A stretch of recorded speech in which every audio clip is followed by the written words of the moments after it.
Biografía de Frida Kahlo.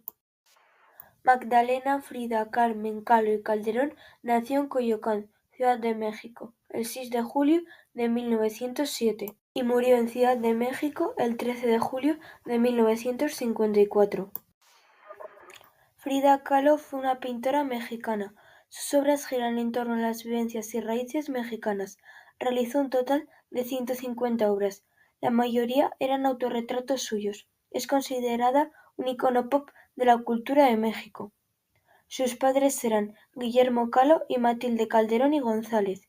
De pequeña sufrió poliomielitis, lo que le dejó secuelas. Es por ello que se inclinase más por las actividades artísticas.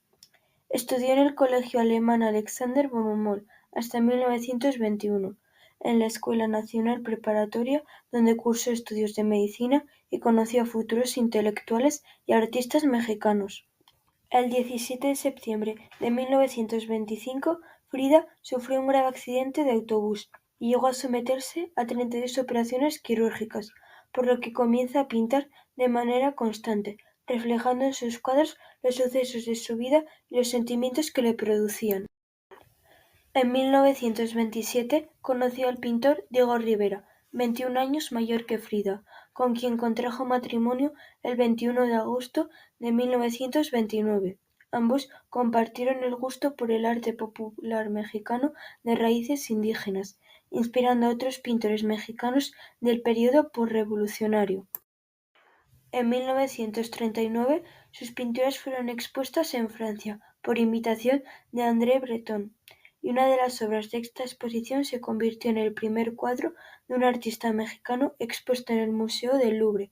Desgraciadamente, no fue hasta después de su muerte que obtuvo el reconocimiento como artista, y su fama se ha incrementado permanentemente, superando con creces a Diego Rivera. El 13 de julio de 1954, Frida murió con 47 años y su cuerpo fue velado en el Palacio de las Bellas Artes y sus cenizas fueron llevadas a descansar a la Casa Azul en Coyoacán, el mismo lugar donde nació y que años más tarde se convirtió en el Museo Frida Kahlo. Soy Regina Rojo y espero que os haya gustado la biografía sobre Frida Kahlo.